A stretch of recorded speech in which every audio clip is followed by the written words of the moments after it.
Assalamualaikum warahmatullahi wabarakatuh. Halo anak-anak hebat. Bagaimana kabar kalian hari ini? Semoga kalian dalam keadaan sehat dan selalu dalam lindungan Allah. Hari ini kita akan belajar tema 5, subtema 1 dengan muatan pelajaran ilmu pengetahuan alam. Mari kita mulai pembelajaran ini dengan membaca basmalah. Bismillahirrahmanirrahim.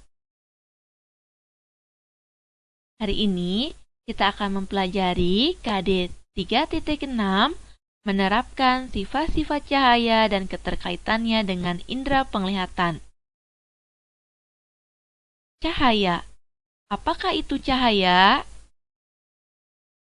Ya, cahaya adalah salah satu bentuk energi yang dipancarkan oleh sumber cahaya. Cahaya dihasilkan dari sumber-sumber cahaya. Contoh sumber cahaya yaitu matahari, senter, lampu, dan lilin. Cahaya berguna untuk membantu manusia melihat benda-benda sekitar, membedakan warna, dan melakukan kegiatan sehari-hari. Cahaya mempunyai sifat-sifat tertentu yang dapat memberikan manfaat bagi kehidupan makhluk hidup. Berikut ini adalah sifat-sifat cahaya. Yang pertama, cahaya dapat merambat lurus. Yang kedua, cahaya dapat menembus benda-benda bening. Yang ketiga, cahaya dapat dipantulkan. Yang keempat, cahaya dapat dibiaskan. Dan yang kelima, cahaya dapat diuraikan. Yang pertama, cahaya dapat merambat lurus. Jika kita berada dalam suatu ruangan yang terdapat sebuah celah, dari luar tampak berkas cahaya masuk ke dalam ruangan. Bila diperhatikan, berkas cahaya yang masuk tersebut lurus, alias tidak bengkok. Bisa kita perhatikan melalui gambar ini. Contoh-contoh cahaya merambat lurus yang pertama, sinar pada lampu senter yang merambat lurus.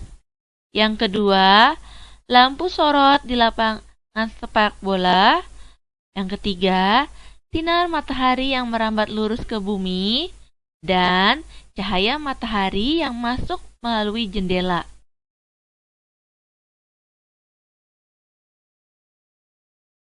Kita dapat melakukan percobaan sifat cahaya merambat lurus dengan menggunakan 3 karton yang dilubangi dan diletakkan sejajar. Saat lubang sejajar, kamu dapat melihat cahaya lilin. Saat karton tersebut digeser dan tidak sejajar, kamu tidak dapat melihat cahaya lilin. Ini ada gambarnya, yaitu tentang percobaan sifat cahaya merambat lurus. Sifat cahaya yang kedua yaitu menembus benda-benda bening. Bayangan terbentuk karena cahaya tidak dapat menembus suatu benda sehingga membentuk sebuah daerah gelap.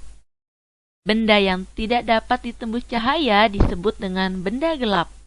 Sedangkan benda bening adalah benda yang dapat ditembus oleh cahaya. Cahaya yang mengenai benda bening seperti kaca akan diteruskan atau menembus kaca tersebut. Contoh-contoh cahaya menembus benda bening yaitu akuarium ikan dan gedung kaca. Percobaan sifat cahaya dapat menembus benda bening dapat kita perhatikan dengan cara seperti pada gambar, yaitu percobaan saat senter diarahkan ke papan melalui gelas bening, cahaya dari senter akan menembus gelas dan menyinari papan tersebut. Ya, jadi cahaya ini menembus gelas bening tersebut ya. Nah, berdasarkan tembus dan tidak tembus cahaya, benda dibedakan menjadi 3. Yang pertama, benda bening, yaitu benda yang dapat ditembus oleh cahaya. Contohnya, kaca bening, air jernih. Selanjutnya, benda gelap, yaitu benda yang sama sekali tidak dapat ditembus oleh cahaya. Contohnya, buku, kayu, tembok, dan air keruh. Dan benda yang tembus cahaya adalah benda yang dapat meneruskan sebagian cahaya yang mengenainya. Contohnya, gorden, kertas. Sifat cahaya yang ketiga yaitu cahaya dapat dipantulkan. Pemantulan atau pencerminan adalah proses terpancarnya kembali cahaya dari permukaan benda yang terkena cahaya. Cahaya dapat memantul ketika terkena permukaan benda. Terjadi pemantulan teratur jika cahaya mengenai benda yang memiliki permukaan rata seperti cermin. Contoh-contoh cahaya dapat dipantulkan yaitu dengan seperti kaca spion, kaca jalanan. Percobaan sifat cahaya dapat dipantulkan. Kamu dapat melakukan percobaan dengan menyediakan cermin datar, lalu kamu berdiri di depan cermin datar tersebut. Nah, tentu kamu dapat melihat dirimu di cermin. Sifat cahaya yang keempat yaitu cahaya dapat dibiaskan atau dibelokkan. Pembiasan cahaya adalah peristiwa pembelokan arah lambat cahaya. Cahaya merambat melalui dua zat yang mempunyai kerapatan yang berbeda. Apabila terdapat cahaya datang yang berasal dari zat yang mempunyai kerapatan yang kurang menuju zat yang mempunyai kerapatan yang lebih atau sebaliknya, maka cahaya itu dapat dibiaskan.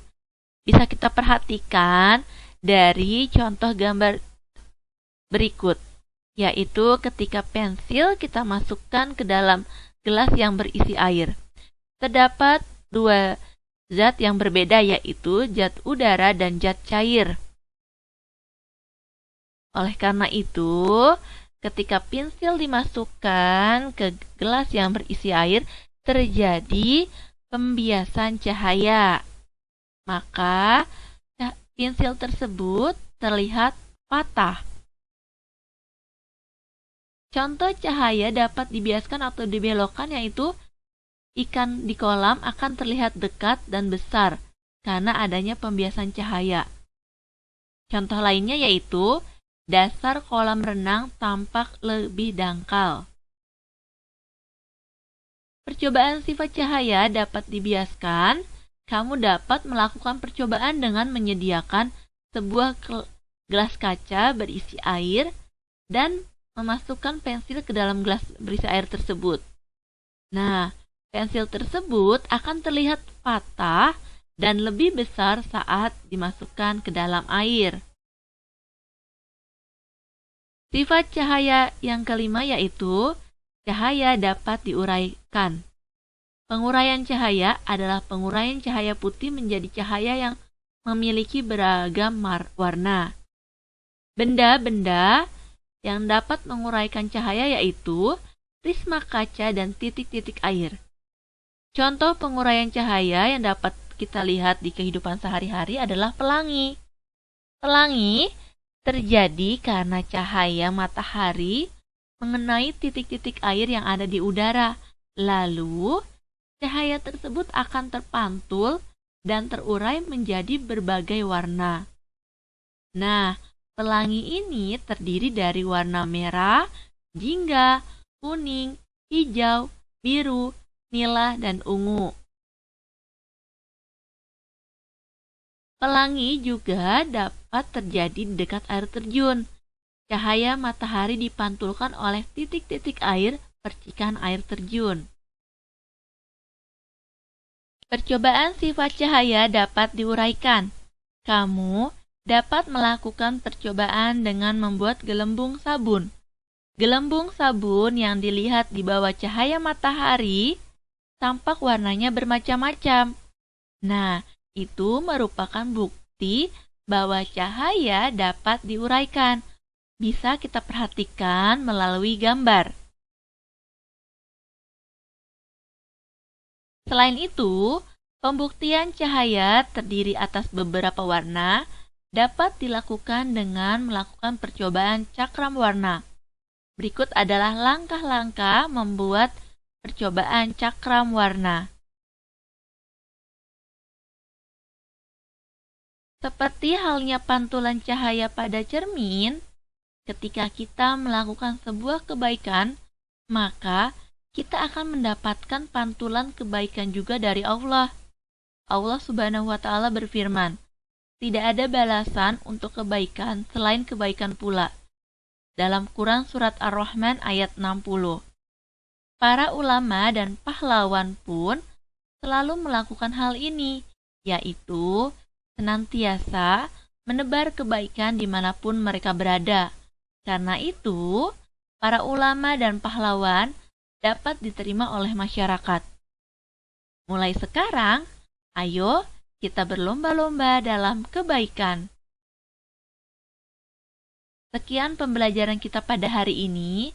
Semoga dapat dipahami dengan baik dan bermanfaat. Terima kasih anak-anak hebat. Wassalamualaikum warahmatullahi wabarakatuh.